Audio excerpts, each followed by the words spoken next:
आते हैं। अब हम चलते हैं अपने समाजवादी पार्टी के मोतीलाल यादव जी के पास। मोतीलाल यादव जी, यहाँ पर चुनौती टक्कर तो समाजवादी पार्टी ही देती है और ये समाजवादियों की धरती रही है शुरू से। यहाँ पर जो अपना संघर्ष रहा है, अपनी लड़ाई रही है। शुरुआती दौर में कांग्रेस और समाजवादी लड़ते थे, समाजवादी और कम्युनिस्ट पार्टियां उसमें शामिल थी और आज की तारीख में भी समाजवादी आंदोलन ही, लेकिन यहाँ की सीट कांग्रेस को दे दिया गया। और जिस तरीके से तैयारी के रूप में देखा जा रहा है, अभी कोई हलचल भी नहीं दिखाई पड़ रही है। तो आप ऐसी हालत में समाजवादी पार्टी और कांग्रेस या इंडिया गठबंधन या जो भी लोग हैं, आप मोदी जी के लिए आप कैसी चुनौती देखते हैं मोतीलाल जी? अनम्यूट कीजिए। सभी लोगों को हमारा प्रणाम हो। बनारस में इंडिया गठबंधन के तहत जो यहाँ पर चुनाव लड़ रहे हैं अजय राय जी, हमारे हिसाब से कांग्रेस को बदलना चाहिए था, क्योंकि ये कई बार लड़ चुके और ये प्रदेश अध्यक्ष भी हैं, इनके ऊपर कार्य का बहुत भार है। और मोदी कोई अपराधी नहीं, मोदी को चुनाव बहुत आसानी से हराया जा सकता है। बस यहाँ वो टेक्निकली चुनाव जीतते, जैसे कि बसपा के लिए कोई चुनाव लड़ने वाला नहीं है और उन्होंने समाजवादी पार्टी के एक मुस्लिम नेता को और उन्होंने टिकट थमा दिया। बसपा के काम ही जैसे लगता है कि वो भयभीत है, डरी हुई है बहन जी, और वो जो है कि सामना नहीं कर पा रही है मोदी का, और वो इंडिया गठबंधन को हराने के लिए ही ज्यादातर उन्होंने टिकट दे रखा है। मोदी का जादू अब खत्म हो चुका है, मोदी का कोई जादू नहीं रह गया। पूरे देश में उनका विरोध हो रहा है। कहीं भी पत्रकार महोदय लोग जाते हैं तो अगर के 10 आदमी से वार्ता होती है तो उसमें 6-7 आदमी आज मोदी के विरोध में बोल रहे हैं और मोदी जो है इस चीज से बहुत डरे हुए, इसीलिए बार बार 400 पार का नारा दे रहे हैं और उत्तेजित कर रहे हैं, धार्मिक नारा लगा रहे हैं। इनके सांसद और 2-2 ठे बोल चुके हैं कि 400 पार होगा तो हम संविधान बदल देंगे। ये भावनाओं को उभारने के लिए इस तरह का ये लोग स्लोगन देते हैं और पब्लिक के बीच में, लेकिन अब इनके प्रति लोगों को जो था जो है, अब वो सब चीज निकल चुका है। अब इनका कोई मोदी मैजिक नहीं रह गया। अब ये लोग दिन रात जो है कि दौड़ रहे हैं और लालच दे रहे हैं दूसरे के पार्टियों को, जो टूटे बुझे हुए मरे हुए हैं, जिनको पार्टी में कोई पूछ नहीं रहा, उसको अपने यहाँ ये शामिल कर रहे हैं। अब भाजपा एक तरह से पूरी तरह से मान के चलिए कि अपराधियों की पार्टी हो गई है, लुटेरों की पार्टी हो गई है, डकैतों की पार्टी हो गई है। जितने रेपिस्ट हैं सब भाजपा में हैं और जितने भी गलत काम करने वाले हैं, घोटालेबाज हैं, जितनों को डर है कि हमारे खिलाफ जांच हो सकती है, वही सब भाजपा में है। कोई मोदी मैजिक नहीं।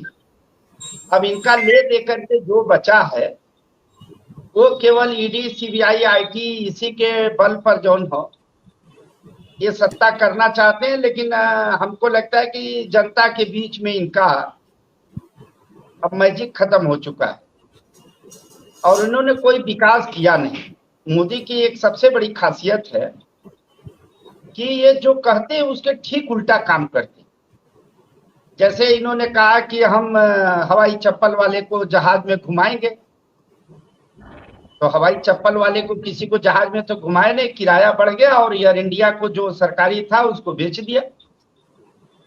जैसे इन्होंने कहा कि हम रेलवे में सुधार करेंगे, तो इन्होंने सुधार तो किया नहीं, रेलवे को ही बेच डाला और उसका किराया बढ़ा दिया। 5 रुपए का प्लेटफार्म टिकट 50 रुपए का, कि अगर कोई गरीब आदमी अपने बच्चे को दिखाना चाहता है कि ऐसा ट्रेन है, ऐसा प्लेटफार्म है, तो देख न पाए। और इन्होंने कहा कि हम बनारस में अस्पताल के दशा सुधारना चाहते हैं, तो इन्होंने 2 काम बहुत बढ़िया किया। एक रेलवे का कैंसर अस्पताल इन्होंने टाटा को बेच दिया 1 रुपए में, और बीएचयू का कैंसर अस्पताल इन्होंने टाटा को बेच दिया। और कहा इन्होंने कि बीएचयू को एम्स बनाएंगे, तो बीएचयू की हालत और खराब कर दी। एक तरह से बीएचयू का जो कैंसर विभाग है वो मृत पाय हो गया। जब इन्होंने टाटा को खोल दिया, जब सारे प्राइवेट में देते जा रहे गुजरात मॉडल पर, बीएचयू का एम्स बना नहीं। जैसा आपने मुकेश सर ने बताया कि कोई कॉलेज नहीं खोला, इंटर कॉलेज नहीं खोला, डिग्री कॉलेज नहीं खोला, पॉलिटेक्निक नहीं खोला, आईटीआई नहीं खोला, कोई बनारस में मेडिकल कॉलेज नहीं खोला, किसी भी अस्पताल का पीएससी हो, सीएससी हो, होम मोहल्ला क्लिनिक हो, जिला अस्पताल हो, मंडलीय अस्पताल हो, किसी का भी इन्होंने 1 रुपए का विकास नहीं किया। ज्यों का त्यों कराह रही है बनारस की जनता। और यहाँ पर जो प्राइवेट जो नर्सिंग होम वाले ये सब लूट रहे हैं जनता को। जनता त्राहिमाम, जनता तो विकल्प खोज रही है मुक्ति का, कि कोई आवे और हम लोग जो है कि उसको जिताएं और मोदी को हरावे। इन्होंने कुछ किया क्या है? एक भी गंगा का नाला जो है आज तक बंद नहीं हुआ, चाहे 80 का नाला हो, चाहे दशाश्वमेध का नाला हो, जहां का भी नाला हो, एक नाला आज तक इन्होंने बंद नहीं किया। सारे नाले गिर रहे हैं, गंगा का पानी काला हो गया है। और बरुआ कॉरिडोर का जो सपा सरकार बनवाया उसका मोदी जी भी उद्घाटन 2 बार कर दिए, लेकिन उद्घाटन कर दिए। आज पहले तो बरुआ कॉरिडोर पर हम लोग गाड़ी लेके जाते थे, मोटरसाइकिल वगैरह, तो अब जा नहीं सकते। तो बरुआ कॉरिडोर का भी जिसको इन्होंने छू दिया उसका काम ही खत्म कर दिया। इन्होंने कहा कि हम मध्य वर्ग का समस्या दूर करना चाहते हैं, तो ऐसा मध्य वर्ग का इन्होंने समस्या दूर कर दिया कि मध्य वर्ग का कमर टूट गया। मध्य वर्ग आज सबसे ज्यादा परेशान है। गरीब तो मरा ही है और अमीर अमीर होते जा रहा है। इन्होंने कोई भी प्लानिंग के तहत काम नहीं किया। पूरे नगर निगम में कोई 1 मीटर इन्होंने रोड भी चौड़ी नहीं किया। किसी गली का, रास्ते का कहीं भी सिस्टमेटिक विकास नहीं किया। इनका जो एक सबसे बड़ा जुमला है कि वो नाम बदलो। जैसे जेनुआरम के तहत जो सीवर का योजना चल रहा था, पानी की योजना चल रही थी, मकान बनाने की योजना चल रही, उसका इन लोगों ने नाम बदल लिया। किसी का नाम जल शक्ति मिशन कर दिया और किसी का नाम सीवरेज सिस्टम रख दिया और किसी का नाम मोदी होम रख दिया। केवल नाम इन लोगों ने बदल दिया। और इतने सरकार जो है इतने प्रकार का टैक्स लगा रही है। जब सारा विभाग प्राइवेट होते जा रहा है, नियुक्ति कर नहीं रहे हैं। जैसे रेलवे में 4 लाख नौकरी कम हो गई, मिलिट्री में 4 लाख नौकरी कम हो गई। जब नौकरियां घटती जा रही है, आपका टैक्स बढ़ता जा रहा है। बजट आज आपका 47.5 लाख करोड़ का हो गया 3 साल। तो आखिर ये पैसा जा कहाँ रहा है जब आप कोई सरकारी काम कर ही नहीं रहे? आपको कोई चीज खोलना नहीं, स्कूल कॉलेज यूनिवर्सिटी, एक भी जब चीजें नहीं खोलना, तो आखिर ये बजट का पैसा जा कहाँ? विकास हुआ है, भाजपा वालों का विकास हुआ है। जो गली मोहल्ले के घूमते थे इधर उधर, आज वो स्कॉर्पियो लेके घूम रहे हैं। इन लोगों की हवेलियां बन रही है, इनका विकास हुआ है। ये लोग 1-1 रोड पर 5-5 बोर्ड लगा है इन लोगों का, और रोड एक बार भी नहीं बनी। जो साइड रोड है, जैसा आपने बताया कि 4 लेन 6 लेन जो रोड है, जो जिसका विकास का ये मॉडल दे रहे हैं, आम जनता और जो पढ़े लिखे लोग नहीं है वो नहीं जानते हैं कि ये बीओटी मॉडल पर रोड बनता है। बिल्ट ऑपरेट ट्रांसफर, बनाइए चलाइए और दे दीजिए।